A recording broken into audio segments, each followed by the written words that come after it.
Hello and welcome to another edition of Sri's Sunday New York Times Read Along. Our guest this week is Mike Reilley, founder of JournalistsToolbox.ai. We'll be talking all about journalism and AI today. He's a senior lecturer at the University of Illinois, Chicago. Our host, of course, is Sri Srinivasan. We're live on Facebook, Twitter, LinkedIn, YouTube, and our Digimentors website. We're also live on Instagram as well. Please like, please comment, please share. Do all the things you do on social media to let folks know that we have a great show planned for today. In addition to talking about AI and journalism, Mike is also in downtown Chicago, right next to the DNC, the Democratic National Convention. So we'll be talking about how that's impacting his day, his life, his week, and we'll talk about some student journalism that he oversees in the area. Again, let us know where you're watching from. Leave a comment. Make sure that you press play on Facebook if you're watching the video in your timeline, so that you're watching the actual live video and we can put your comment on the air. We have a few people who have already chimed in. Patricia Freudenberg, watching as Miss You Graham on YouTube, left an early message, and she's watching on Facebook from New York. Jimmy Carter is watching from North Carolina. Thank you so much, Jimmy. We are always appreciative of folks who join us. Stephen Kaplan is watching, saying hi to the New York Times Read Along family. Hope everyone is well. And spoiler alert, stay tuned for a big announcement. Stephen Kaplan is joining Shining Light on Shadows on Thursday. We'll talk about that later in the program. Sujana Chandrasekhar is watching, and she took an extra step on Facebook today, saying good morning from Sujana and Sri Devi. Welcome. Patricia's saying welcome to Mike. Naomi is saying it's a rainy day in Boston, up north today. Let's go ahead and bring in our host, Sri Srinivasan. Sri, good to see you this morning. It's been a while. Yes, it has. Good morning, everybody, and good morning, Neil. So happy to be here. I'm so excited to have everyone meet Mike Reilley. Mike is a great journalism expert, great tech and journalism expert, and a great AI expert. We have so much to learn about how to fight misinformation, disinformation. This is going to be a great show. Please share this with your family and friends. I saw that Dr. Sujana is watching along with Dr. Sri Devi. And Dr. Sri Devi turned 90 years old. It was a big party yesterday. Happy birthday, Sri Devi, and congratulations. Looking forward to 95, 100, and beyond.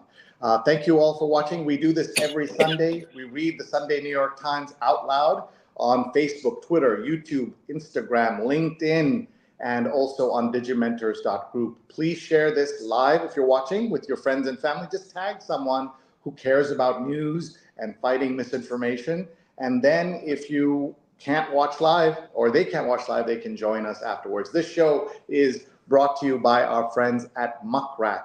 Please support Muckrack. They do great work as a company that every PR person knows already, and every journalist should know, because this is all about how to connect these two groups of folks together. So check out muckrack.com, and please let us know if you'd like to be a sponsor. Sri at Digimentors.group or Neil at Digimentors.group. And Digimentors is the company that we run, and we do everything from digital marketing, workshops, as well as podcasts like this. If you'd like a show like this, let us know. We can help you make a bigger show, better show than what you might be doing today. And among my workshops that I'm doing are my non-scary guide to AI workshops, which are a lot of fun. I've learned a lot. I used to have hair like that. I'm sure Mike did as well at one point, but now we are not in the hair category like Neil is. But there I was teaching in 1998, and here's what I look like today. And we also want to tell you about Shining Light on Shadows. This is a very important show that we produce with Neil as host, and with co-hosted by Don Hemrick. And our friend Stephen Kaplan is going to be joining them as a candid conversation on mental health. Stephen Kaplan, nature is the best medicine. You'll see he's a fantastic photographer, former photo editor at the New York Times, and he goes out a lot and shoots so much great nature photography. And I can't wait to see what he's teaching us. And nature photography keeps me healthy, happy, and focused. When I'm out on my walks, I let everything flow and things just develop right in front of me. I'm observing the natural environment. Great. I can't wait to see this show. So this is coming up. They do this twice a month, and you won't want to miss it. I am delighted that we will have Mike on in just a moment, but just let's take a look at the paper. We've been doing this for 8.5 years, everybody, reading the Sunday Times and other newspapers. We've done the Washington Post, we've done the Toronto Globe and Mail, Khaleej Times out of Dubai, the Chicago Sun-Times. So we love reading the news and bringing it to you with great guests. Somebody said, so what is the show like? Is it like comedians in cars getting coffee? This is sort of like nerds reading the newspaper on Facebook. But Facebook, Twitter, YouTube, LinkedIn, Instagram, and Digimentors.group. So let's just quickly look at the headlines. The top story here is that Harris is looking like a contender in the Sun Belt, which is, of course, big news. 4 states back in play. Trump's vision for the border, send in troops. Allies seek legal way to deploy at home. One of the big misconceptions about the border is that nothing was done in the last 4 years. The reason if things didn't happen is directly on Trump. As you know, there was a bipartisan border bill that was on the table and could have been voted in, where the Republicans got everything that they wanted, but Trump said, kill the bill, so that it will still keep alive one of his biggest talking points. And we see the result of that. So make sure you remember that that's what happened with that particular piece of news. All right, what else is on the front page? This picture is incursion yields growing POW exchange fund. And this is about Russian conscripts. And inside the ascent of a VP quietly making a mark, a focus on gun safety and abortion rights is the headline there. What else do we have here? Lafayette bids adieu again, 200 years after farewell tour. And Lafayette, of course, became famous anew to a whole new generation of people through the musical Hamilton. And let's see, behind curtain, dancers detail a toxic world. And that's, of course, in the a big art story. What else do we have? The Metropolitan cover is diving into New York's pea soup. I guess that's one of the rivers.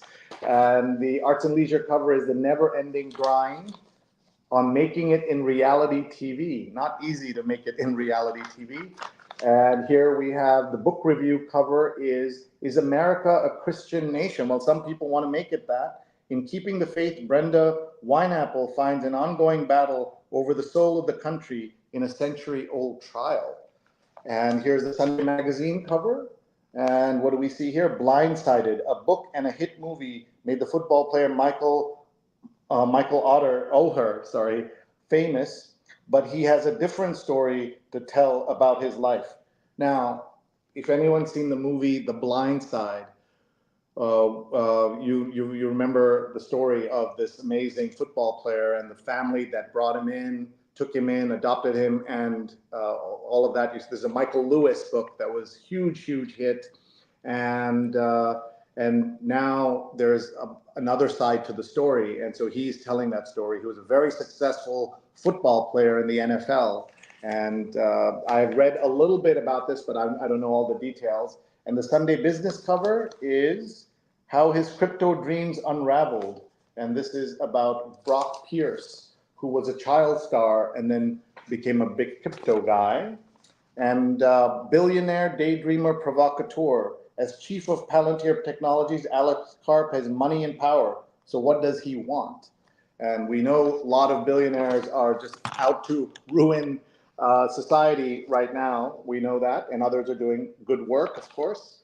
How to reinvent the Democratic Party. By the way, anytime you hear a Fox News, someone on Fox say Democrat Party, that is a slur going back decades by calling it Democrat instead of Democratic. Look it up. You will learn why that's not the right way to say Democratic Party, not Democrat Party. And then the T magazine. This is the Sunday design magazine, the style magazine of the New York Times, and the cover is fashion that tells everyone you're in the starring role. Women's fashion. The main character is this headline. Neil, we keep saying we need to do something with this. Maybe one day, like we went to the New York Times and read the Sunday New York Times Magazine on a Wednesday with Jake Silverstein, the editor-in-chief. Maybe we should be doing that one day with T Magazine. Let's see who's watching us before we bring Mike Reilley on. Mike is going to join us just as soon as I do these. And my dad is watching from India. Thank you, Acha. Thank you for joining us. Jonathan Borstein is watching from the East Village. And Naomi says it's a rainy day in Boston. It's a rainy day here in New York as well. Ken Fisher is watching from Cedar Rapids, Iowa. He's telling us how to pronounce it, Cedar Rapids in Iowa. Welcome. Silver Spring, Maryland is represented by Pradnya Haldipur and Sudha Parekh. Neil's mom is watching from Hastings on Hudson. Dave Clinch is here. Dave, Mike is great. Looking forward to your direction on AI, discussion on AIs in newsrooms. So many great folks. Marilyn Zayford is here from stormy Staten Island. All right, I think we are ready to bring you the great Mike Reilley as he joins us to talk about the news, talk about what's happening in the world of AI. There's going to be lots of tips and tricks that you will want to get, you'll want to write down. So tell your friends, tag them now to watch the show live or later. His Twitter is It's Mike Reilley, and he's a senior lecturer at the University of Illinois in Chicago and founder of JournalistsToolbox.ai, which I tell everybody who's interested in AI, they must subscribe to that newsletter. So let's bring on Mike Reilley. Morning, Sri. Good morning. Thank you for joining us. We are part of the same hair club, I see. Yeah, it's called the mid-30s. It all fell out in my mid-30s. So, yeah, apologize in advance for the glare from the light. I see Neil doffed the New York Yankees hat. Yeah, showing off his hairline, although it's creeping up there. It has. It's a hat drop. Hat drop. He didn't hear you say it's creeping up there. He's not going to like that. Yeah, but it's tough. Yeah, it's called the mid-30s. But yeah, I apologize for any glare off of the head, and also any rumbling you may hear in the background. That's Chicago's Red Line train going by. It's about 20 feet outside my window. So is that what they call the elevated train? Unlike in New York, where we have subways, and of course we have elevated trains, but there's much more elevated in Chicago. So you can look at it right out from your window. Yeah, that Red Line is kind of the main artery of the city that connects the north and south sides. And, all the neighborhoods kind of feed off of that main artery. Same with the Blue Line, which will take you from O'Hare into downtown Chicago. Brown Line, Pink Line, Green Line, we have them all. But, yeah, that network is kind of what keeps the city connected. And, yeah, it's right outside my window. I grew up along a rail line back growing up in Nebraska. So I'm used to it, sleep right through it. All I know about rail lines in kind of the Midwest is that I remember Clark Kent running along the train in the 1978 Superman film, which I'm sure you remember. I just want to give you a chance to say something nice back to David Clinch, who is a friend of ours. David's fabulous. He has shown up at a lot of our ONA AI and journalism sessions. He's been part of our AI collective and a great contributor to it as well. I appreciate the kind words. The work we're doing with ONA and also with RTDNA through the Google election fact-checking program. I can't think of anything more important right now that's been going on. So we've been very busy. I was in Arizona last week for 3 days. Saw a lot of attack ads running there that I don't see here in Illinois because we're a blue state. So you're not seeing as many political ads as you at least nationally, as you see in Arizona and some of those critical states that the New York Times was writing about today. Yeah, we would want to ask you, right, because you're in Chicago, what were the chances that Pritzker, your governor, who was on the short list, would have been the nominee for, or the running mate for Vice President Harris? Yeah, locally there was a lot of buzz about it. He was very interested, which alarmed a lot of people. He's widely considered a candidate for 2028 unless Kamala wins, and then would want to be reelected. But he was widely considered, locally at least, a candidate. A lot of the national news shows, kind of mention him as others to watch. Focused mainly on Walz and Shapiro and other more serious candidates. But he's weathered the storm here. He made it through the pandemic. Pritzker has. People downstate have been very critical of him here. Downstate meaning Southern Illinois. They were very upset that he closed a lot of businesses and things like that for as long as he did. But he did what he had to do. Governing during a pandemic was something new to all of us. So we think he did, a fairly good job of that here. But he does have national aspirations. So I see him, in 2028, if Kamala does not win, emerging as a possible Dem presidential candidate, and at the very least, a vice presidential candidate. And we'll talk more about Chicago and the DNC right there this weekend. You work just around the perimeter of the security, and you're just a couple of blocks from Wrigley Field, which is one of the temples of Chicago, of course. Folks, if you're watching right now, we're live with Mike Reilley, who is a great expert on AI, and he's going to give us a lot of tips on how to be better on AI. We're going to talk about the news. We're going to talk about his career, his books. There's so much to talk about, but you can do us a favor right now. Hit share on whatever platform you're on, Facebook, Twitter, Instagram, YouTube, or LinkedIn. Just hit share, tag a friend, and they can join us live or later to watch this, because everybody should be watching this show. So Mike, tell us a little bit about your work. But maybe we should start with your books, because they're so helpful, so important, and so timely. Everything that you've done, Data and Journalism and the Journalist Toolbox. Over to you. Yeah, this was fun. I wrote these books during the pandemic. Seemed to have a lot of time on my hands. And I partnered with Samantha Sunny, who's a freelance journalist based out of, investigative journalist based out of New Orleans. And she and I put together Data Plus Journalism during the pandemic. She was a lot of fun to work with. She's one of our Google trainers in the RTDNA program. We felt that there wasn't a current book on data journalism outside of datajournalism.com website and book. But we wanted to do it as more of a practical guide where people could kind of get hands-on and scrape data and design data. And this was kind of built off of the type of trainings that she and I do at NYCAR and IRE. So we wrote that book. It took us about a year. And then the Journalist Toolbox followed right after it. And in both books, one of the things I try and do is interview journalists from all around the world. One of the big things with my publisher, Routledge, is to have a global perspective in the book, not just U.S. Focused text. So I'm talking to people from BBC, from India Today, from all over the world, AFP, for my fact-checking section of the Journalist Toolbox book.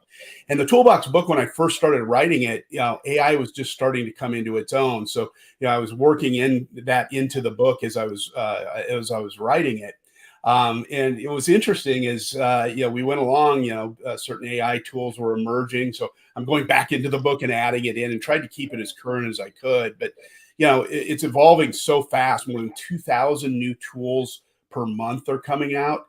And with my website, the JournalistsToolbox.ai, I try to pare that down into the 100 or so websites that are useful for journalists, or tools that are useful for journalists. So it's been, a labor of love, but I think the book kind of completes the full circle with the website, the newsletter that comes out every other Tuesday morning, and also my training videos. I've got more than 110 training videos up on the web too that are all free. The website's free, the newsletter's free, although you can donate if you like. We try to cover a lot of ground with it because and I've heard you speak about it, Sri, before when you've been at the CMA conference, College Media Advisors. No technology can live up to the hype that AI has had. And a lot of it's, bad information about it. I mean, you really need to approach it with cautious curiosity, but I still think the opportunity is greater than the fear with this. You can implement it slowly into your newsroom and, just start to find new ways to experiment with it. Rather than publishing with it, you can experiment with it a little bit behind the scenes before you decide, on what your North Star is. How can I really implement that into my workflow? I do it very carefully. I mean, I do that with my students. I teach an AI in journalism course that's launching this fall. And in designing it, I kept it very fluid and, allowed the students a chance to experiment, succeed and fail with it before we start actually publishing with it. And I think the smarter newsrooms have done the same thing. No, thank you. Look at David saying the toolbox is a great resource. So that's lovely. And I see, keeping with our Irish theme, Kaveri is watching from Ireland, and Paula is watching from Tallahassee. Great producer of this show. And look at Pradnya, she's tagging people on LinkedIn. So everybody do this on LinkedIn or Facebook, whatever is your jam.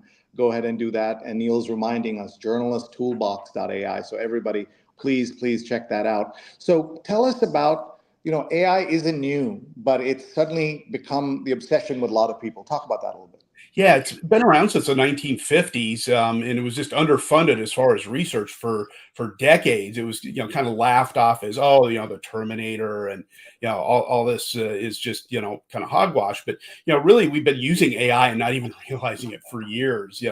It's been baked into Google and Twitter and Facebook and many of the other Amazon, many of the other large tech companies for many years.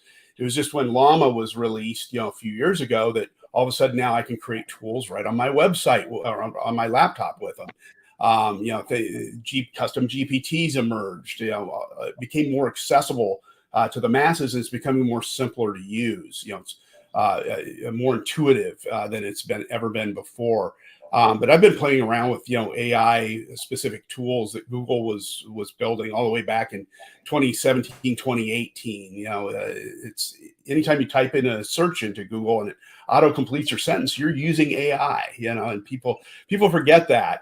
But there's been a lot of fear with it, mainly because I see it as an incomplete product. It's something that's evolving and learning constantly. It's learning 24/7, 365 while we're sleeping. It's learning how to create better images or better videos and things like that. And also just the human error factor. We write a bad prompt or ask it to do something it's not trained to do. It's going to make an error and make a mistake, just like you have a bad search query.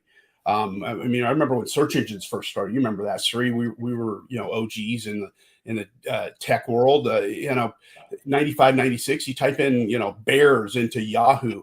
Well, is it searching for grizzly bears, polar bears, or Chicago bears? You had to retrain yourself to kind of be more specific about what you wanted. Yeah, and now look where we are with all this excitement. But there's also a lot of confusion about AI and what it can do for us. So what are some of your big thoughts, big takeaways, and then we can drill down a little bit. And folks, that's Mike Reilley, great expert on AI and so much more. And we are reading the newspaper together with him. And we'll get to the paper in just a bit. But back to you. Yeah, boy, one of the elephants in the room right now is obviously deep fakes, especially in this election year. And one of the things I do is I go around the country training journalists on how to detect deep fakes using a variety of tools. The program's sponsored by Google in RTDNA. I've been training in that program for about 9 years now, a little over 9 years. But we're focusing on fact checking this year. So deepfake video and deepfake audio are two of the big ones. Deepfake images, Grok 2.0, Elon Musk's baby. You can create lifelike images in that now, and that's scary because you can have people doing pretty much anything or saying anything you want them to say, putting it up online, and people will believe it. I mean, we saw it all the way back in the New Hampshire primary with the audio of Biden. Saying, "Oh, save your vote, stay home during the primary, vote in the general election when it counts." And I actually used that as a case study, and I asked people, how would we fact check this? And then we run it through some tools that detect AI deepfakes. But the problem, as you know, is that everyday people don't have those tools, and there's that call. Voting in America is so difficult already. If your candidate says, "Stay home," I've already won.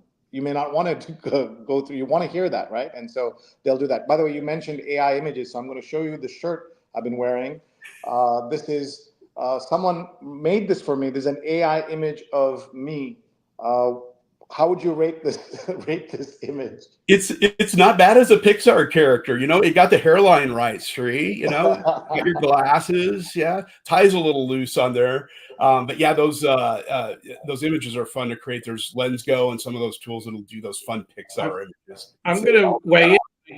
I think the AI gave him a little more hair than he actually has. I just need to say that. It does look like an older Sri Srinivasan, more senior, more seasoned. More seasoned. Any more seasoning, I'll be in trouble. It's funny. I ran myself through there an image of me teaching, and it did the same thing. It added about 10 years and about 10 pounds to me, and I can't afford much of either. It's like a camera, right? Like a TV camera. Yeah. I'll just say that was made by the team at Reflections, a great tech company in India, in Kerala, and they had me come out and do a workshop, and this was some of the swag I got was this shirt. Not bad. So, lots of fun. We have people watching from around the world. Here's Patricia saying, great topic. What would Mike say is favorite function of using AI? Yeah, that's a great question. It's a couple of things. I love the summarization tools. So do a lot of the reporters that I train. Summarize.tech is just such a great tool for summarizing YouTube videos. I've had reporters that I've trained with, and they come back and tell me afterwards, God, this saves me hours. I had a reporter in Boston actually that said she covered 7 city councils and 5 school boards, and there's no way you can get to all those meetings. So what she was doing was replaying these videos of the meetings on YouTube when she was at home. So while she's doing laundry, she's playing a 2.5-hour meeting, just not very efficient. So what she did was she took Summarize Tech, which I showed her in our session, puts the YouTube videos in there, and it breaks it down every 5 minutes. It gives a little summary of what happened in those 5 minutes, and then she goes back and plays the video of just those 5 minutes. And it saves her hours of having to sit through all these long meetings. And, I think those types of tools help make us more efficient. I love the image creation tools. A lot of the icons that you see on JournalistsToolbox.ai, I created in Midjourney. Otherwise, I would have been searching the web for a lot of those types of images. I'm going to start using it to do some of my training videos too, some of the video trainings. I'm going to start using AI for some of those and just to experiment with it. So yeah, that's a good question. There's so much out there. There's so many products out there right now that are good and bad. And I'm constantly going through my own website after posting some things, and I add some, subtract some as I go. I try to update it daily, about 5-6 new tools per day. The What's New page features a lot of the new tools that I'm using. So always check that out. That's, typically what I'm really working with or really into at that moment. The summarization tools are great. Perplexity, and Nikita Roy turned me on to that. It's just doing some fabulous things because it can both go out and search the web, and then it can also pull in from its own trainings as well. So there's a lot of fun stuff out there. Because we're talking about a lot of things, when we give a tool, let's mention the exact URL so people can find it. Perplexity.ai, it's the English word perplexity that you can find it online. And there's some kind of offer. If you have the LinkedIn Premium, they're offering free 1-year access. I don't know if they're offering it to everybody, but I saw that offer online. They'll save you a lot of money. It's $20 a month. All of these things add up, right, Mike? There are so many $20 a month products. And I suggest to people that if you can afford it, do one.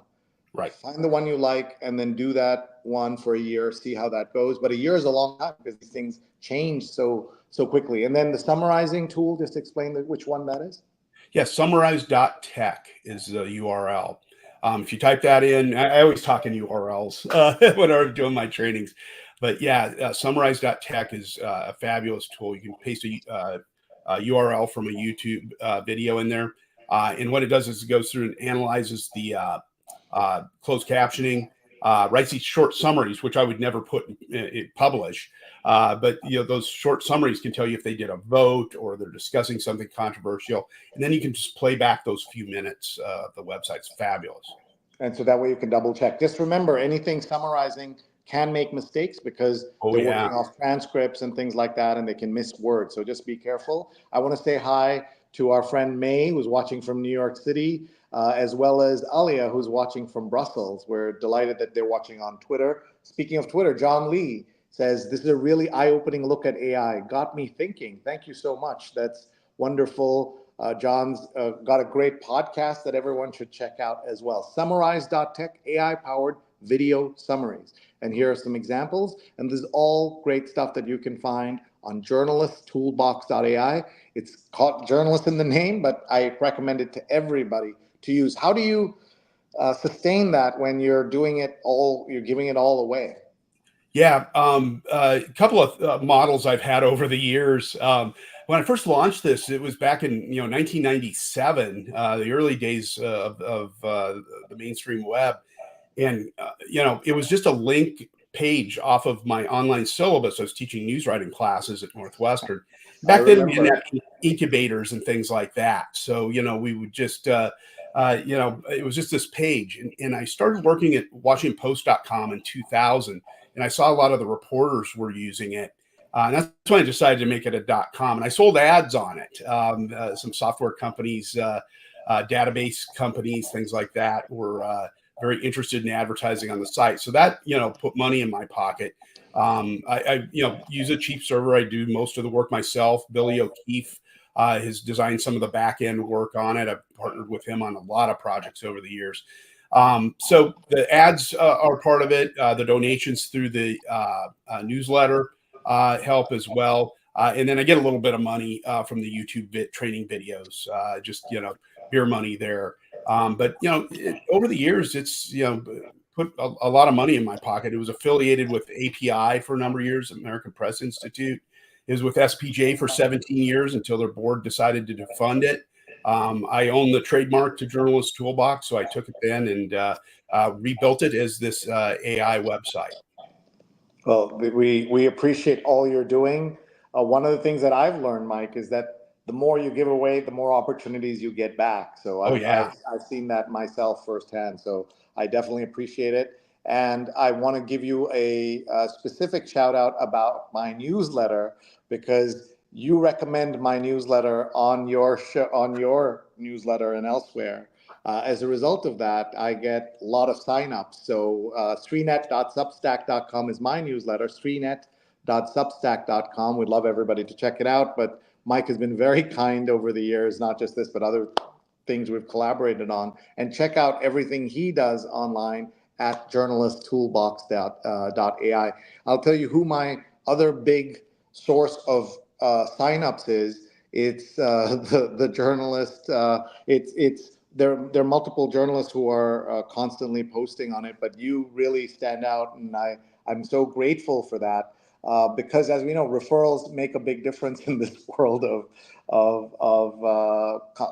when there's so much stuff going on. So I really appreciate that, and I'm grateful to you for doing that. Joyce Carol Oates is my second biggest contributor. So she's the New Yorker writer that most of you know, and for her to say nice things is is a completely different thing from Mike saying nice things, because Mike is someone I know, and for her to, and without a tech audience, to refer is amazing. So I hope you'll all check out srinet.substack.com. And Mike's Substack is, of course, JournalistsToolbox.substack.com, and there is an S in Journalists Toolbox on there, so please check that out. Naomi has shared this to her Facebook page, News to Use. Everybody, please do that. Look at Pradnya's tagging our friends Jay and Wally and Bernadette. Just do this. It takes seconds to do, and you'll be helping people understand this new world. I also see that Tanka is watching on Twitter, joining from Bloomington and enjoying the conversation. Another great Midwestern journalism program, of course, is in Bloomington at Indiana University. I'm down there in October. We're going to visit them in October. It's a wonderful school there. And we go and do Google training there just about every year. And Jerry Langosa brings us in. And they have a beautiful atrium in their journalism school where they do a lot of the trainings, big screen behind you. And the students, it's kind of fun when they come out of class, it empties into that atrium, and they're up on the railings on the upper levels, just kind of hanging out and watching. And before they go to their next class, they'll pop in for like 15 minutes and then go. It's really cool, and they do wonderful work down there. Bloomington's a cool college town too. I really have enjoyed going down there, Kirkland Street. It's There's a home. lot of trouble down there. I'm just saying. And it's also home of the Kinsey Institute, which does so much important research on relationships and other topics, and they've been targeted because they give good, accurate scientific information. They've been targeted by by all kinds of right-wing folks. Here's our friend Ron Thomas, former guest on the show, watching from Verona. And I presume it could be, well, with him, it could be Verona, New Jersey, or Verona in Italy, because he usually lives in Dubai. So it could be anywhere. He joins us from any place. Kaveri says nothing like a personal recommendation. And Kaveri is going to be a guest on this show in a few weeks. We're excited about her. And Stanka says, we'll be waiting for your class. So we're already doing a promo for your class there, Mike. That's wonderful. Folks, that's Mike Reilley. I'm Sri Srinivasan. Here's Kaveri. September 8th, author, journalist, blogger. Books include The Inheritance and Paddy Indian. That's right. She is Irish, Indian Irish, I guess is the right term. And just like her former prime minister, Leah Wadkar, who was also of Indian origin and an Irish and a great Irish citizen, and so is Kaveri. So that's great. Ron is clarifying Verona, New Jersey, headed back to Dubai on Thursday. I'm sorry to miss you in person this time, Ron, but we'll get together. Mike, he was with me on a show in person in my apartment weeks before the pandemic in 2020 when the world shut down. How did the pandemic treat you? Boy, we shut down. UIC shut down very quickly. I was actually out on the road for Google. It was at Lee Enterprises down in the Quad Cities. And we were doing a data training, and I got the news while I was driving back that they were shut down the program. That night, Trump gave his speech. I think it was a Wednesday night.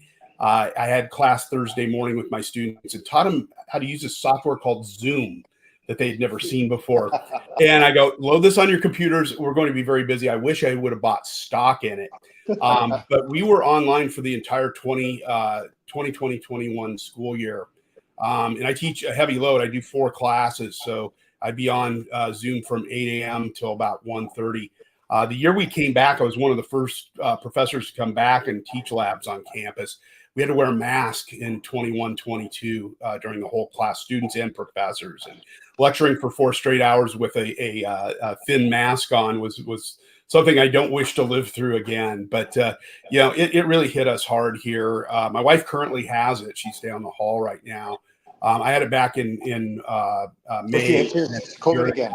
She has COVID. Oh, I'm sorry to hear that. Yeah, she's got what I would say was probably a mild case of it, but she doesn't agree right now. She's in like day 4, which days 4 and 5 for us were the worst here. But it hit us hard. People stayed home. The city shut down. It killed a lot of businesses, particularly in our very vibrant restaurant industry. For those of you that watch The Bear know that we have a very vibrant restaurant industry. Seen it yet? Yeah, I haven't seen it yet. I've been meaning to. Everybody loves The Bear. I love that actor in another show about Chicago. I believe it was Chicago. Shameless. It was a horrible show. I mean, a horrible story, but a great show. Great cast on Shameless. Yeah, they were wonderful. Yeah, Jeremy Allen White. You see him around town now and then. He's no stranger. Yeah, I think he does like now Calvin Klein underwear ads. Yeah, he's been in Times Square. Yeah, he's doing really well, and he's filmed a lot in Chicago. As has Oliver Platt, who's currently doing The Bear and another show in Chicago. I'll just say this about. I'm going to throw in reference that only maybe Mike and I are old enough to get. He looks like a young Marty Feldman, which is to say, in some angles, and you wouldn't say that's a natural sex symbol, but he is so good. He's so good looking. He's just like incredible the arc that he's had. Yeah, the eyes with Marty Feldman. I see that in the hair too. Sticking out the sides. Gene Wilder. I've heard references to Gene Wilder and Jeremy Allen White. Yeah. There was actually a deep fake going around saying that he was the grandson of Gene Wilder, which. So this is the thing about these trolls, right? They could be serious. I'm so sorry, Jeremy Allen White, to compare him to Marty, but that's not fair. But but Gene Wilder is probably a more fair analysis. But this is the problem: they will do trolling and deep fakes that will kill people because of bad health information. And then they'll do things like that. And it's all for the, as they say, the shits and giggles, and as well as for the engagement. And that's one of the problems with technology, right? That it's all about getting you to stay and click and watch and keep watching. We don't have any of that here, folks. We have just great information. So I'm going to get you to stay by having you know that Mike's going to give us some great new tips along the way. He's going to drop some knowledge bombs on URLs you will want to write down, apps you will want to try. Let's go to the redlineproject.news. Yeah, this is a website I developed when I was teaching at DePaul back in 2010. And it covered news along Chicago's Red Line L stops, meaning the little neighborhoods. If you ride an elevated train, it gives you an interesting perspective on the city, because you could look down into the neighborhoods and see something going on. Why is there police lights going off, here, or a bunch of squad cars around this building? Or you're driving along, you say, hey, there's a new store that was been put in there. I wonder who owns that store, that type of thing. So it gives you interesting perspective. So when we started at DePaul, it was covering news. We did text alerts. We were the first website to go with mobile-friendly design, because people were reading the website on their phones much more than their desktops.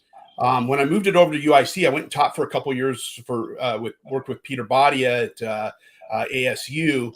We ran Cronkite News there. We started their digital edition of Cronkite News. I came back to Chicago and started teaching at UIC. I've been there 9 years now. We brought the Red Line Project back. It just kind of went dormant for about those 2 years that I was in Arizona. We brought it back, and now it's kind of covering citywide. It's beyond the Red Line. We kept the name because we thought the name was cool. But we cover a lot of election news. We covered the primary. We covered the historic mayoral election. That was a wild one. We actually had a real race in the mayoral election here in Chicago instead of a coronation. It's a great experience for the students, but they learn to use data tools. I teach data and digital journalism mainly at UIC, but they're using social, they're using mobile apps, they're using data tools to visualize stories and kind of tell them in a little different way. They do a lot of writing, stories and coverage. We've got some big stories kind of around UIC. They're thinking of moving White Sox Park down to Roosevelt Avenue, which is just about a mile or so east of UIC's campus.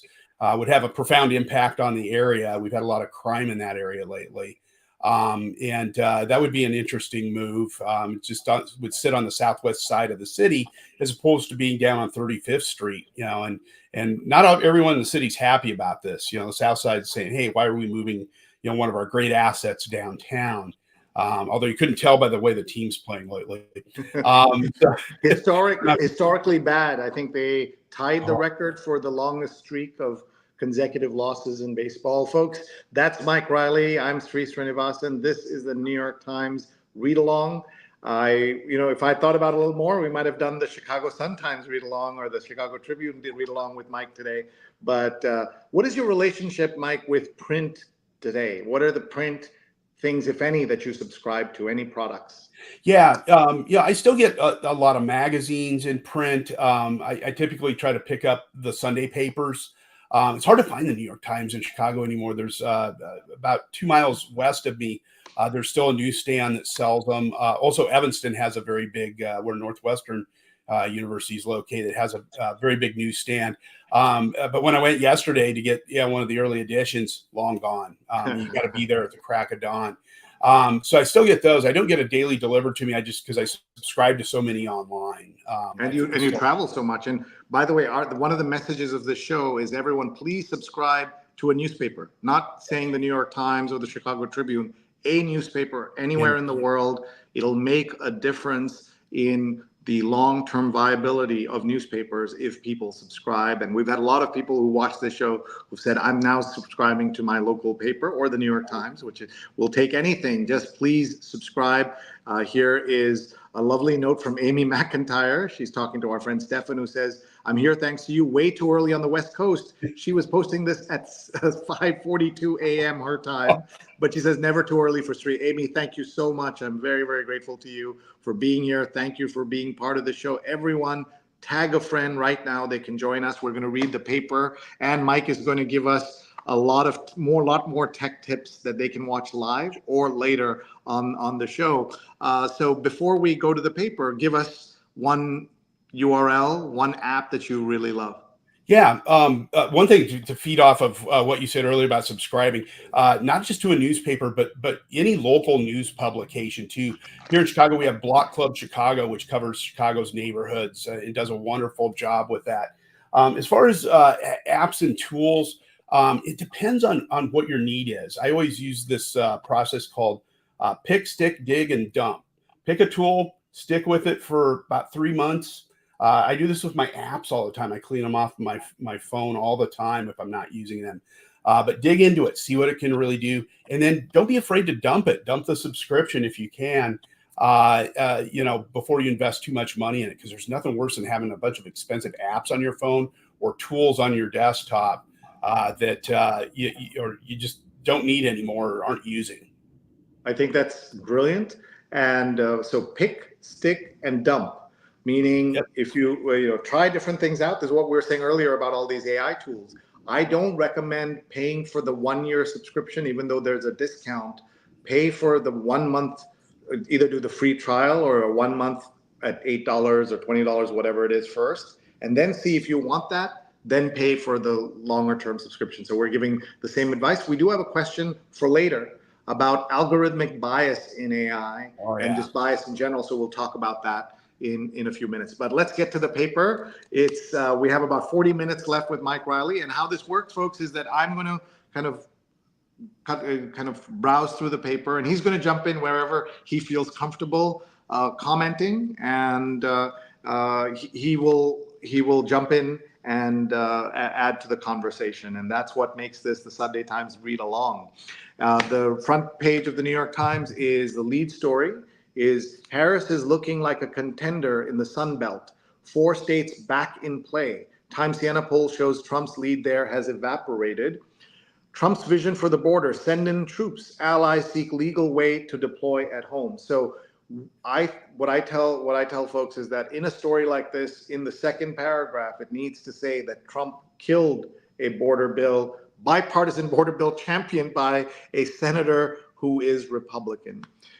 Incursion yields growing POW exchange fund. Ukraine has custody of hundreds of Russian conscripts who surrendered or were captured and can be part of prisoner swaps. This is one of the things not exactly connected to this, but what you've seen with the release of Evan from the Wall Street Journal and Brittany Griner, it just shows you that journalists and others are now high value targets in Russia because they know they can get back their death merchants, and Putin's favorite assassins and folks like that are being returned as a result of this stuff. So that's really problematic. Inside the ascent of a VP quietly making her mark, a focus on gun safety and abortion rights. Behind the curtain, dancers detail a toxic world. So this is about Shen Yu. This is a big Chinese dance organization, dance company that's associated with Falun Gong.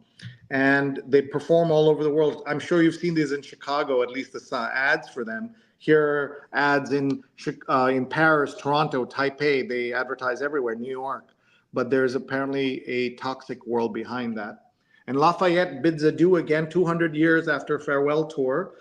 This is the Frenchman who helped America get independence. Have you seen the show Hamilton? Of course, yes. Yeah, it's toured here, and I watched. Actually, the first time I saw it was on television when they aired it during the pandemic. One thing about that polling story that I thought was really interesting, and I always caution when I'm doing my data trainings in newsrooms and also with my students, is always look at the margin of error. Really, those are dead heats in all those states, all but one. And this is what surprised me from that poll, was that Trump had a 7 percentage point lead in Georgia. That seemed just really, really high, for that state, because it went blue last time around. So I that raised an eyebrow with me. That was the only one that was outside of the margin of error. But the others, there's 2 or 3 percentage points that differentiate them. And they've got online, they've got a nice little bar chart that works with it. And with that margin of error, it's really a dead heat in all those states. She's made up considerable ground on him. Also with that story too about the border, it goes even deeper than that. I was reading it earlier this morning and cringed a couple of times when they mentioned Chicago. When he threatened to bring in the National Guard during the Floyd protests here.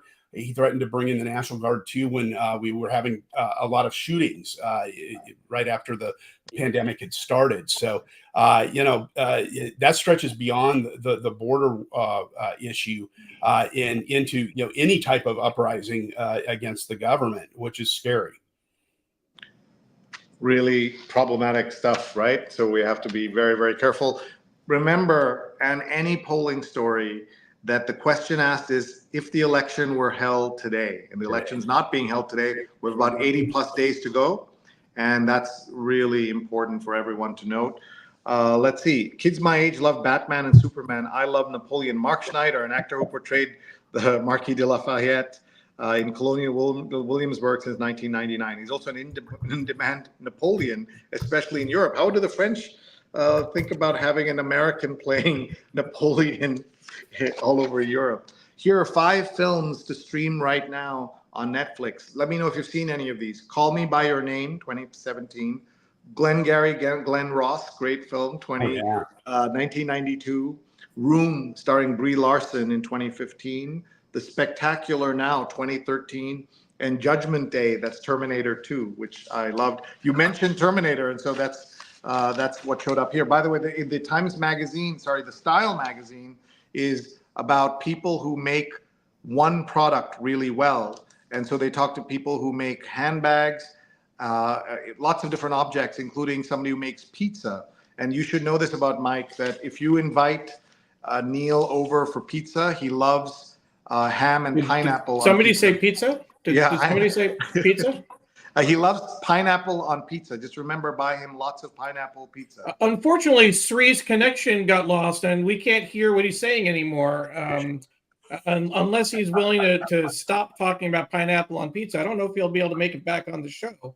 It's a felony in Chicago to have pineapple on pizza. Thank you. One misconception about Chicago is people think we eat deep dish pizza here. That's a tourist trap. We eat tavern style. We eat thin crust tavern cut in squares, have for years. But everybody always thinks that we're eating this deep dish pizza. It's delicious. I'm not knocking it. But the only time I eat it is when a friend from out of town comes in and wants deep dish pizza. Well, I had no idea. And I've been to Chicago multiple times. I like to say about Chicago, it's one of my favorite cities. 6-7 months a year, and somebody said, nah, between the super heat and the super cold, it's probably like 4 great months. Yep. Yeah, I would say 4 months. That late spring, and then we have a wonderful fall that goes very deep into November, and we're spoiled with that. But boy, the winters are rough, and this summer has been pretty mild. We had a few rough patches, but not too bad. Sri, I do have a video we should share in terms of the best way. I want to make sure Mike can see this. Oh yeah. The best way to eat pineapple pizza is it's a public service announcement, really. Yes, please go ahead. So let me just play this for you real quick. So can I? Meanwhile, Marilyn says no pineapple pizza. Pardon, cut it carefully. It's a hate crime. Yep. And then that's it. Right there. That's all you do. Jonathan says deep dish pizza is closer to quiche than it is to pizza. He's right. One slice fills you up. Yeah. Marilyn says love Chicago, not the pizza. Yeah. I will say it's actually interesting. The New York Times did a story recently on Chicago pizza, and not the deep dish, but the what they called thin crust. Yep. Tavern cut. Tavern style. I've not heard that term. I like that. Yeah. Here, speaking of pandemics and things, Sweden Mpox case brings concerns of spread to Europe and North America.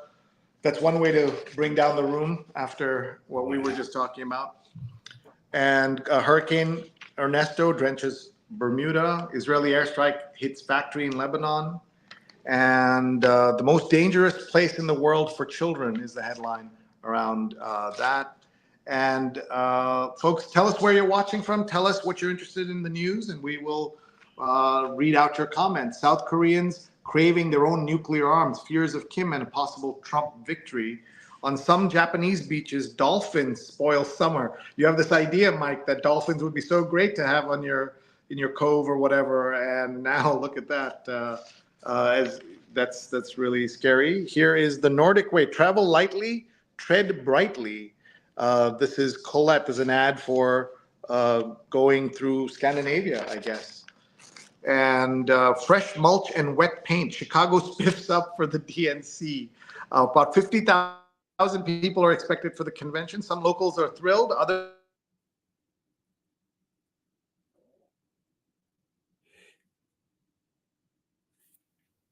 Sri, we lost your audio. We need your. Somehow we lost your audio from your camera. There we go. Sorry about that. Did you think about getting an Airbnb or turning your apartment to an Airbnb? You know, we've explored that in the past when Chicago was first bidding on the Olympics. We live not too far from the tennis center, and we were going to go to Italy. We were going to clear out and rent out our condo because we got 2,400 square feet, which would have been great for like one of the tennis families or one of the tennis stars to live in. And we were just going to clear out. What we've done here, you know, I mean, they've gone through and they've fixed up all the L stops along the blue line. So when people come in, they see a nice, clean blue line stop, which, you know, has a lot of really rough stops. We've got a huge homeless problem in the city. They're making sweeps to try and clear up some of the tent cities under the overpasses. And that's one of the things that always bothers me. You know, going back to 1988 when they had the vice presidential debate in Omaha, Nebraska, and they would sweep up the homeless off the street. You know, be yourself. You know, don't try and be something you're not. That's one of the reasons Chicago lost that Olympic bid for 2016. They finished fourth, and the Olympic Committee saw through it. You know, when they were trying to clean up like this, and hopefully the media that are coming in here, you know, can see through it as well. So you remember the story on A1 about Shen Yen, that Falun Gong backed entertainment program, the dance program. So just look at this, because you're a journalism professor. Front page, just below the fold on A1, that goes in inside the paper. It goes into this big one-page dramatic set of portraits here on the right side that I'm holding here, and then another full 2 pages more behind the show's pageantry, a pattern of mistreatment, and then another page, and another page. Yeah, this is called a double truck, and then another page. That's 4 full pages plus off the front page, and this is an organization that the Communist Party of China hates. So there's going to be a lot of complaints about the fact that journalists did this story. But this is the point, that journalists should go where the story is and not worry about, you know, what people are going to say online. But I bet you, if you look at the Twitter comments, they're going to say this was planted by the Communist Party and things like that. Look at this, and it's also in Mandarin, and so you can see that there as well. And Sri, looking at the website, we always occasionally look at the online version as well. It's a 25-minute read. That's a long piece that's almost like a magazine length article. And of course, there's not that much text because there's so many. These pictures are so big, so it's not that much text. So I'm surprised it's 25 minutes actually. And usually, so in this case, Sri, I'm just curious. Oftentimes, there are more pictures in the online version than in print. How does this compare with the print version in terms of the pictures? Yeah, a lot of pictures, but some pictures that are not here are on there. I see. I'm looking at very quickly. So just a fascinating look at this. And there's several articles related to this. If you look at the scroll across the top, investigation takeaways, the Falun Gong movement. It's a pretty in-depth piece, it looks like. Yeah. And if it helps these dancers have better treatment, that's so important. Let's see. Santos is expected to plead guilty on Monday. He faces so many charges, 30 prosecution witnesses. And I think we were all witnesses to his shenanigans, right? So we saw that's George Santos. And this is again, that Lafayette, the actor who plays Lafayette, who's leaving. And look at this. Supreme Court temporarily blocks protections for transgender students in some states. A win for GOP-led states that had challenged the rules. Things that will help people. All right. Are you a reader of obits? Oh, yeah. Yeah, having written many of them. And when I worked at the LA Times, I actually helped write some advance obits. Gene Autry, the singing cowboy who owned the Angels. Bert Fulcart was our obit writer there, and that's all he did. And he did all the, we had a whole cache of obits, on everybody from Bob Hope at the time, Gene Autry, all kinds of aging actors and celebrities.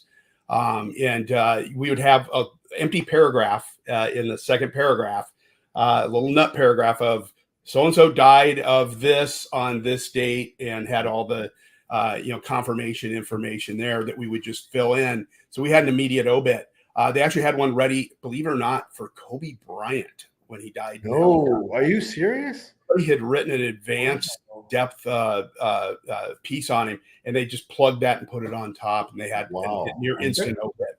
They normally don't do it for people in their 30s and 40s. They don't. Yeah, I mean, it's crazy, and you think about, with the pandemic and things now, I wonder how many of them and smaller staffs, how many people they're doing way in advance now.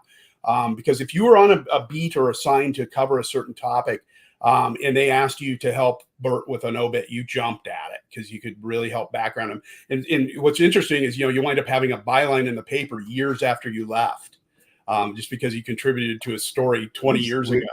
We've seen that. Neil? Yeah, I was just going to say that. I mean, with Kobe, when he died in the helicopter crash, I mean, there was no illness, there was no age factor. Yeah. I mean, there's no reason to think that he would, pass away in any short period of time. So that's really fascinating. They'd started working on it. They were piecing together, a lot of his longer, what we call takeout feature stories, and piecing them together. Yeah. And it was just sitting there, and boom, they grabbed it and instant obit. Wow. Wild. Wow. There are lots of obits here. I just want to point out one. Thank you for that. I want to just point out one obit. Betty Prashker, 99, book publishing pioneer who aided women, dies. She published people like Kate Millett, Judith Krantz, Susan Faludi, and Isaac Asimov's Foundation's Edge, which is one of the landmark books of science fiction or fiction in history. And she did that. And she was an editor at Doubleday for 21 years. Her instincts for what would make a bestseller were extremely broad and crossed both high and low culture. That's really interesting that she was able to do that. Arts and we have about 20 minutes left with Mike. So folks, that's Mike Reilley. I'm Sri Srinivasan. I'm reading the paper with him and would love to hear where you're watching from. Tell us your questions, comments. He's been giving us AI tools that we all need to know about. He's going to give us some more. And when he does, make sure you're writing it down. Tag a friend right now on Facebook, Twitter, YouTube, LinkedIn, Instagram, or on Digimentors.group, and they can go back and watch the show on their own time. But they're not going to want to miss the list of great tools that he has already given us and will continue to give us. So throw us another. Yeah, ReilleyApp.com is one that I've used for a long time. Spelling? And ReilleyApp, ROLLIAPP.com. And I'll drop it into the chat too, so Neil has it if he wants to pull it up. Reilley was created by a journalist named Nick Toso. Nick, brilliant guy. He was a producer at CNN for a number of years, and in their Washington bureau. And what Reilley does is it has information tracer software built into it. And we're talking earlier about how, the average person doesn't always have, can't always fact check everything. A tool like this can help them because it'll track behaviors in social media on any topic. So I can type in Trump, I could put in a hashtag.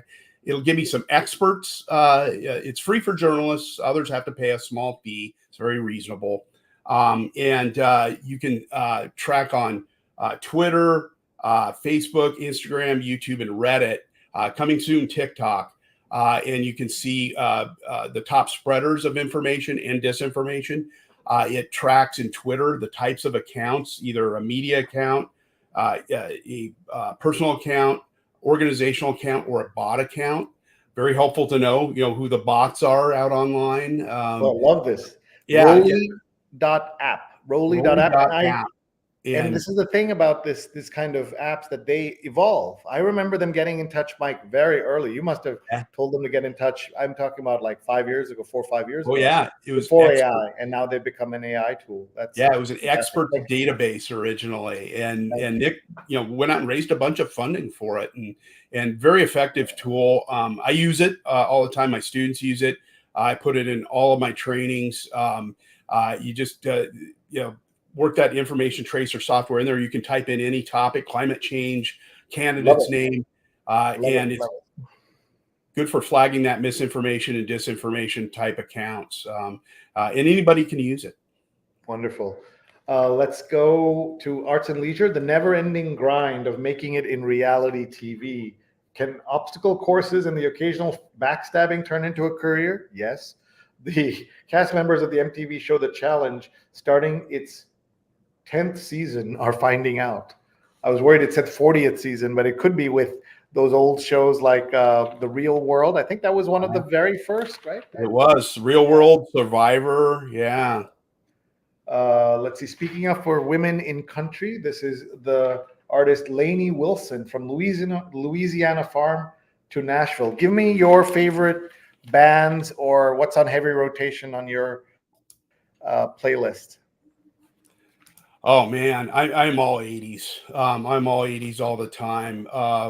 I still Depeche Mode, The Cure, The Clash, all those. I can't get away from it. I don't listen to a lot of fresher music just because that was the music of my youth. It was kind of the playlist of my life, so to speak. And I still go to see those bands. I went to Depeche Mode.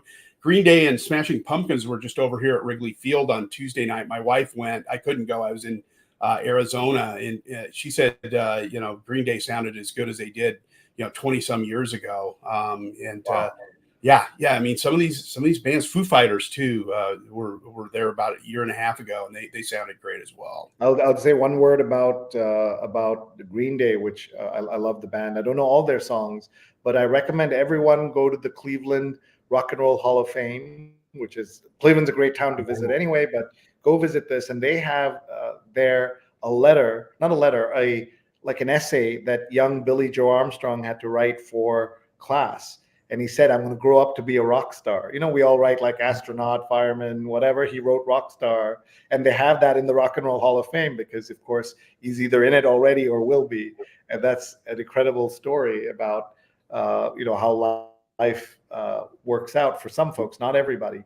Kaveri asked a question, why doesn't Twitter use Reilley to eliminate bots, trolls, etc.? My answer, very cynical, is if they were serious about eliminating trolls, they would have to eliminate Mr. Musk from the platform because he is the leading troll on the platform. So he can't take action. The kind of stuff we were talking about, cloning, disinformation. You remember we started this conversation with Mike about this. He posted fake audio of Kamala Harris saying things she never said. He did that on his own post. So if he's doing that, then what hope is there to fight disinformation, misinformation? It's not somebody, as Trump famously said, someone in a basement doing it. It could be Mr. Musk himself doing it. It is Mr. Musk himself doing it. And on speaker, is your alarm going off? Do you need to check that? It's going off in here. Fire alarm. Sorry. We'll take you off for just a second. Thank you. Kaveri says spot on, Sri. And Neil, let's remind everybody that Kaveri is going to be live with us from Ireland on the show on September 8th, which is our next episode. So everyone, please join us and watch on September 8th as Kaveri Madhavan joins us. She's author, journalist, blogger. Her books include The Inheritance and Paddy Indian. And that's about being an Irish Indian person. So, okay, let's see. While we're doing that, I just want to point out, just for folks who are still watching, our next show is going to be September 8th. We're taking next week off. And then the week after is Labor Day. So we have 2 weeks before our next show with Kaveri on September 8th. So just want to make sure folks knew what the schedule was coming up. Thank you. And then once the fall starts, we are on basically every week. And we have lots of great shows and lots going on. Obviously, with the elections coming up, we're going to have lots of great political and other guests joining us. Role by role, Richard Kind built a career. The actor has self-image that belies his achievement and status. His plan, keep working. What a great photograph. Some people might object to having this kind of photo, but this is a great photo in the New York Times of Richard Kind. I remember watching him on Spin City. At the top and at a crossroads, the Finnish composer-conductor Esa-Pekka Salonen will soon be a free agent for the first time in decades. As Neil and some other folks know, I have the honor of serving on Nobel Prize Outreach Board. And one of the things I get to do every year is go to the Nobel Week in Sweden.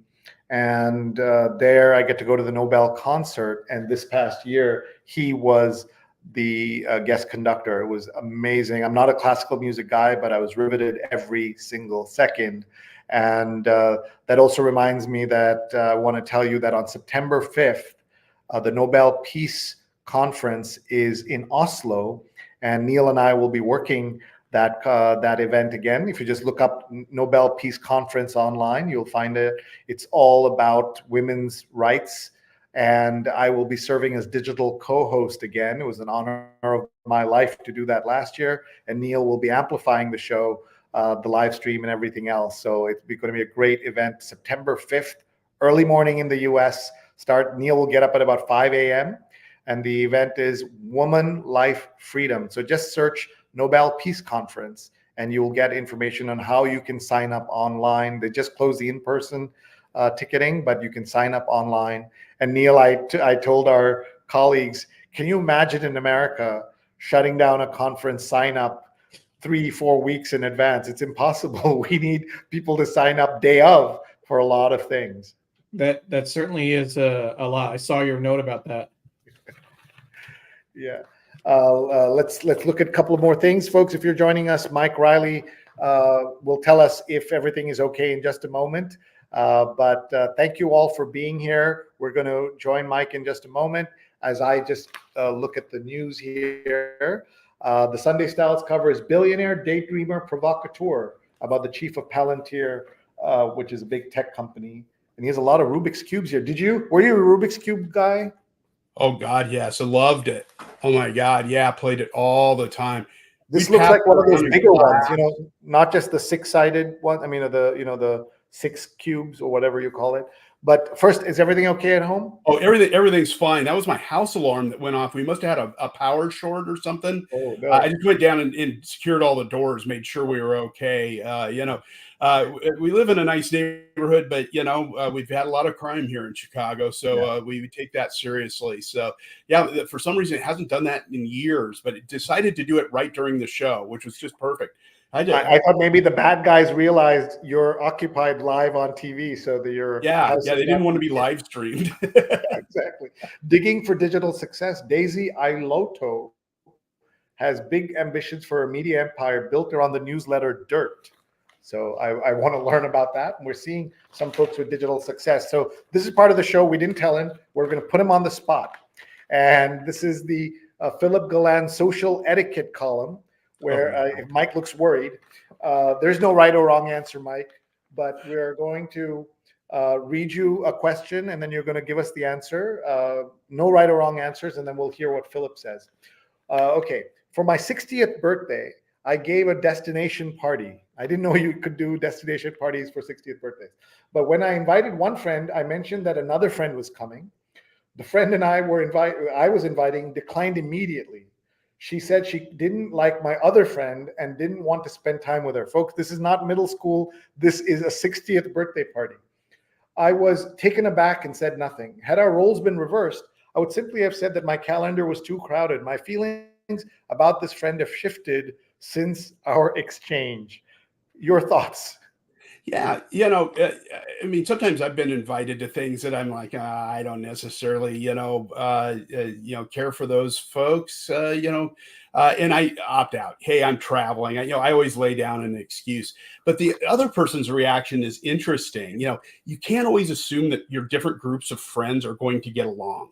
I've thrown parties before where I've had, people I work with, people in my neighborhood, friends I grew up with, and you get them all together and you realize, oh man, that crowd doesn't mix with that crowd. We've seen it play out on social, during the pandemic, on Facebook. God, my God, some of the kids I grew up with, some of their points of view on thing, I was just like, oh my God, I just cringed. And we just had our 40th class reunion a couple of weeks ago. And I think some of that has spilled over into the, social circles. Sure. People kind of went off into their own little corners. Unlike what we used to just be a big mosh pit of fun.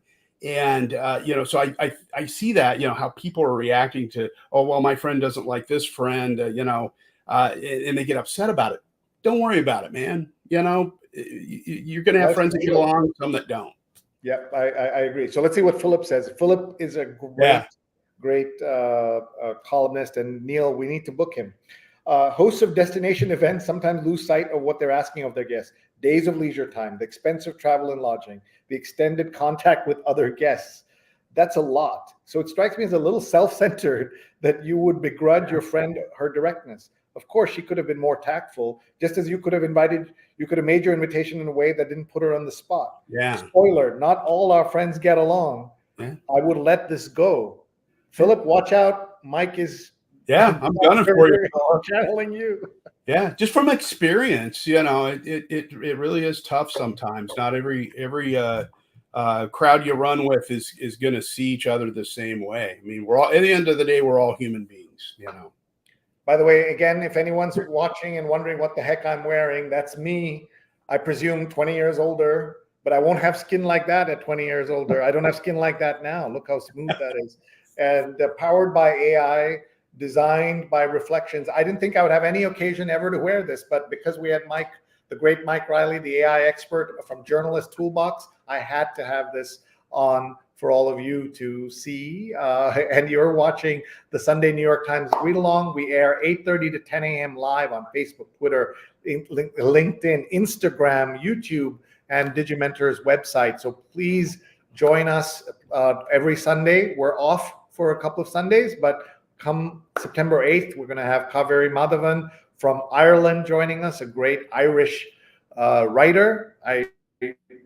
She's not Irish American, right? I mean, Indian Irish writer. She's a great Irish writer, and she'll be joining us from Ireland. We just have a few minutes left. I want to catch the Times Magazine cover is about the very successful football player in the NFL, Michael Orr.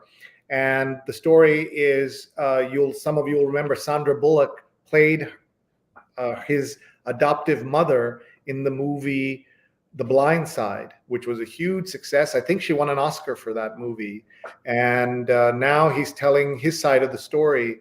He was a teenager when he was adopted. And Michael Lewis, who is, of course, one of the great writers of our time, a great American writer of our time, wrote the book. So I've not read the piece. I remember some snippets about the dispute.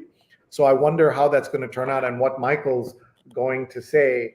One of the things, as you know, Mike, is that subjects of stories, I'm not saying it in this case because, of course, this is much more complicated, but subjects of stories are always surprised when they're written about. I'm sure you've had this happen to you. When journalism is done to you, it can be jarring for people. I spent an hour giving Mike an interview, and then he used one sentence, and that was not the right, not the most. I did say that, but it wasn't the right sentence. So those are things that you and I have experienced on both sides, right? We have been we've been subjects of that, and we've been writers of that, and it's irritating for those folks. Yeah, when the movie first came out, Orr was very upset over how they depicted his football. The rest of the story he was fine with, but he was really upset with how they depicted him as being a novice to football because he had grown up playing football. So when he stepped on the field in high school, he didn't know what he was doing. You tried to imply, and they did it for humor, but it just didn't play well with him. But he wasn't a good player. You mean that he wasn't a good player until he wasn't a good player, but he was excellent. And the family knew it.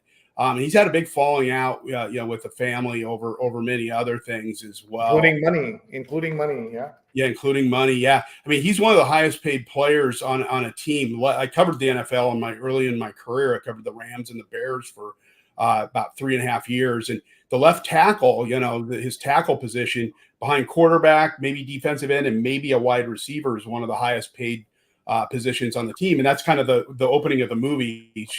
Sandra Bullock narrates that. Yeah, the Tui family took him in and really did wonders for him and kept him safe. And he was in a very dire situation. And sometimes money will do that to you. It may have changed him a little bit. And he looks back at things differently now, from a different window than he did as a kid growing up. He's older now. He has perspective. And I think he maybe sees some things that he didn't see before. And I want to definitely read it. But here's a sentence: pro football is a hard job. You have to be locked in 100%. I went along with their narrative because I really had to focus on my NFL career, not things off the field. So now, as you just said, he has time. So that's one of the things. If you remember the Jason Blair journalism scandal, the New York Times writer who fabricated hundreds of stories, hundreds of quotes, they went back and interviewed some of the people who he quoted and said, "Why didn't you protest?" And they said the quotes were very positive. And so we were just happy to be in the New York Times, or we thought the New York Times wouldn't listen if he complained. So, the relationship between the subjects of stories and the writers is always going to be complicated in the best of circumstances. And in others, it can be much worse. All right, we are really running out of time.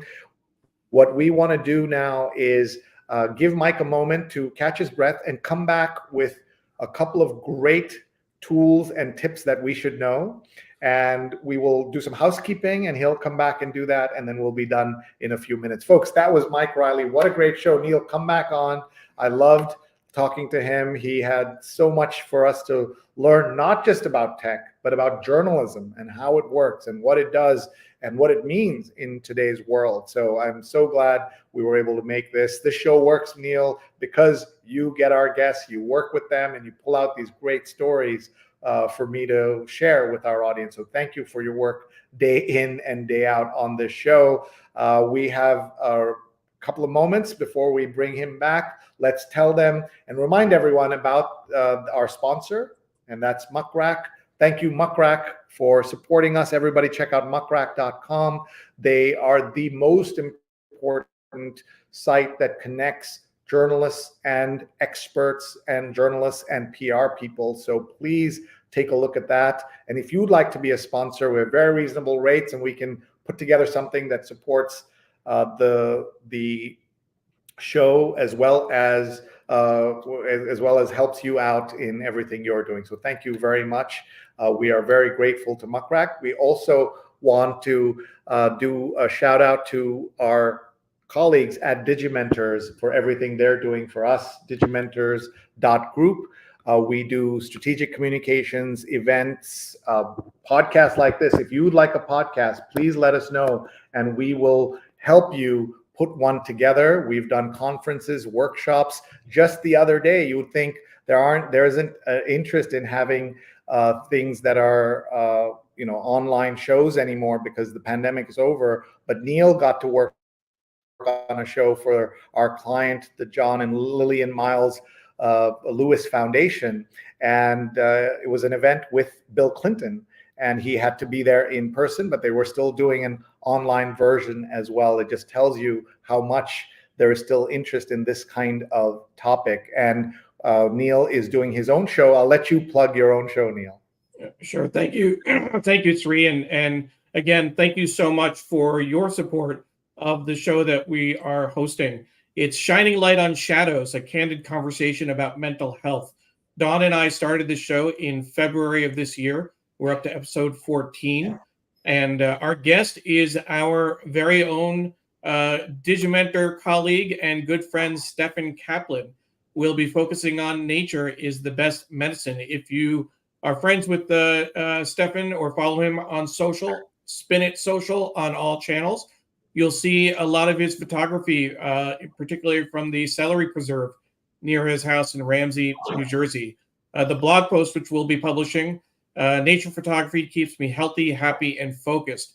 When I'm out on my walks, I let everything flow and things just develop right in front of me. I'm observing the natural environment. Stefan will share how, nature, like being in nature, has been an incredible balm for him around anxiety and stress and depression that we all feel to some degree or another. And we're just thrilled that he'll be joining the show and sharing some of his tips and some of the benefits he's had from this kind of work. But every 2 weeks or second and fourth Thursdays, we do the show to reduce the stigma around mental health, to kind of normalize the conversation. We've had several shows recently talking about therapy.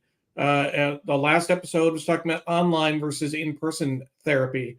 And we'll have several more before the end of the year. The big news for us, Sri, is that we have so much interest in the show in terms of guests that we're going to be extending it into 2025. We have a number of people who want to join us. So we're looking forward to that. So again, thank you for your support and for all the Digimentors colleagues who amplify the show, watch the show, and comment. It means a lot. So thank you very much. Oh, thank you. Thank you, Neil, for doing the show. It really helps change the conversation around this topic. Especially men are so reluctant to talk about this. So I appreciate you. One more plug before we go. This is for the Jaipur Lit Fest. Some of you know has been called by Tina Brown the greatest literary show on earth, and takes place in Jaipur, India. And now there's JLF USA, which has taken place over the years in Colorado, New York, and Houston. And this year they are going all out to 5 cities. They're in North Carolina, Seattle, Houston, New York, and Colorado. Please check out the website at jlflitfest.org, jlflitfest.org. Houston, New York, Colorado, Seattle, and North Carolina, all of September. This is a fantastic mix of authors, speakers, experts, music, local talent, as well as international.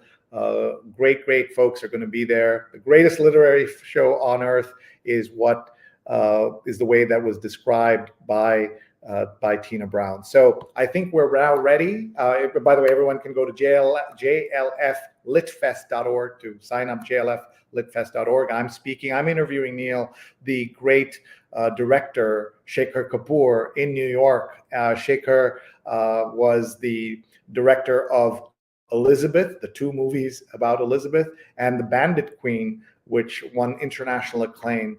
And the movie with Elizabeth was so powerful, won an Oscar, and you won't want to miss that. That's on September 10th in New York at the Asia Society. So come along to that if you're here. Otherwise, Seattle, Colorado, North Carolina, Houston, and New York City. All right, folks, let's bring on Mike Reilley. Mike's come back. Mike, thank you for your patience as we paid some bills around here. And thank you for an amazing hour and a half. I learned so much. I was taking notes. I know people were, and we're going to bring you back on screen so that you can give us some final thoughts, some practical tips, but also some picture thoughts. And you've got a couple of minutes. Sure. Thanks, guys, for having me on. This was wonderful. Great way to start off a Sunday. It's just except for the house alarm going off. That was crazy of all the times to have that happen. But as far as tips with AI, approach it with cautious curiosity is what I call it. Experiment with it, use it. Don't stick your head in the sand and say, "Oh, I'm terrified of this technology." Work with it, experiment with it. Take one of the free online classes through ONA, Online News Association. You can sign up for them if you're an ONA member at journalists.org. They're free. We're going to be doing some all through the fall. We're just doing some planning for fall and spring. And join their ONA AI collective. That's free as well, whether you're a journalist or not. It's got a lot of useful sites and helpful tips. One thing, and this is going to be the big elephant in the room this fall, is a new tool that's coming called Sora, S-O-R-A. Sora is created by OpenAI, the folks that brought you ChatGPT. and it'll allow you to create lifelike videos up to 10 minutes long and possibly longer, doing nothing but writing a prompt. They're very realistic looking, very difficult to tell the difference between an AI generated video in reality. It's only going to get smarter as it comes out of beta. You can actually see her reflection in the puddles as she walks. There's one down at the bottom of a Jeep rolling through the dirt road. Outside of some pixelation in the rocks and in the trees, there's no way you can tell that's AI generated. So you're going to see a lot more of this coming. It's why we had the writer strike and the actor strike last so long. One of the big concerns people had was their likeness being replicated in AI.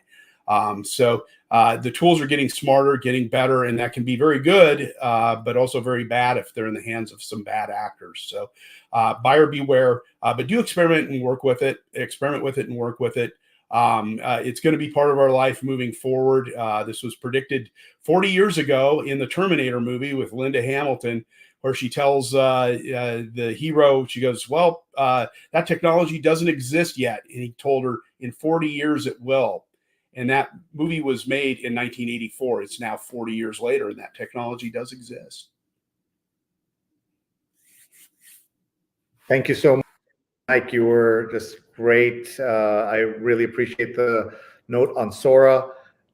The director, filmmaker, Tyler Perry, saw Sora, meaning he saw these 6-second clips and shut down his giant project outside Atlanta, or in Atlanta, to build an $800 million studio, saying, this is just the beginning. Why would I build that? And that's kind of sad because, as you know, all of this stuff isn't just about the product. It's also about the people. Who produces it? How many jobs would have been created? All of that is gone now, and that's an issue. And before we let you go, there was that question from Pratnya about algorithmic bias in AI. So why don't you address that, and we'll say goodbye. AI tools have largely been built by white men for white men. And it's something to take into consideration. I do several slides in my trainings about it. Right now, we have to really force AI to understand diversity.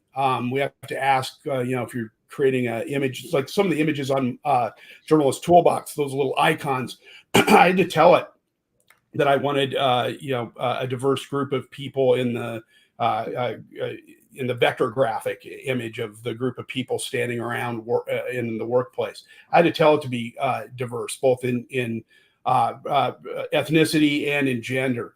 So you have to force it, and really it reacts to what our prompts are. What we type into it, the computer delivers that. And if we don't tell it to be diverse, it's not going to be. It's just going to fall back on what it knows. So that's something that we've got to really, really take into consideration. A classic example of it's with Stable Diffusion. If you ask for images of people in jail or prisoners, police mugshots, it will give you almost exclusively people of color. If you ask it to write a love story, it'll assume that it's a heterosexual love story. If you ask it to write a story about the workplace or a little paragraph about the workplace, it'll assume that the man is the boss and the assistant is a woman. So you have to really kind of force it to be diverse right now in your prompts. Hopefully that's going to change. It's going to learn over time, but we'll see. Thank you. Well, with that, on that note, we will see. There's lots to see, lots to understand, lots to learn about AI and where it's all going. Our guest has been Mike Reilley. Please, everyone, check out Journalist Toolbox, and please sign up for his Substack, JournalistsToolbox.substack.com. I'm at streenet.substack.com. And we are grateful to all of you for being here. Diane says, what an amazing show. Thank you for all these great tips. We are very grateful to Mike. We are going to be back on all these platforms shortly. So just share it with your friends, tag them. They can join us now or later. Marilyn says, I love Journalist Toolbox, plural, Journalist Toolbox. And Jonathan says, I play around with AI images, getting it not to provide generic white people is difficult. Interestingly, after months of such specification, AI now provides me with a wider selection automatically without prompts. So it's learning And It that's is getting part of better. it. And what we need to do, folks, is always be learning ourselves. And learning is important to keep up with all of this stuff. Hire Mike, hire me. We can help you. Thanks very much, everybody. We'll see you soon. Mike, thank you. Thank you. As a reminder, if you joined us late, as soon as the show is over, you'll be able to watch it from the beginning on Facebook, on Twitter, on LinkedIn, on YouTube, and our Digimentors website. It'll take a little longer to get it up on Instagram, but it'll be there as well. Thank you very much. We'll see you September 8th for our next show with Kaveri Madhavan. Bye, everybody. Bye for now. Mike, we didn't get to all the paper. There was so much to paper to read. Sorry, We didn't get to it. sorry for the little alarm going on. I probably no worries. No worries. It's all Bye, good. everyone. It's Bye. all good.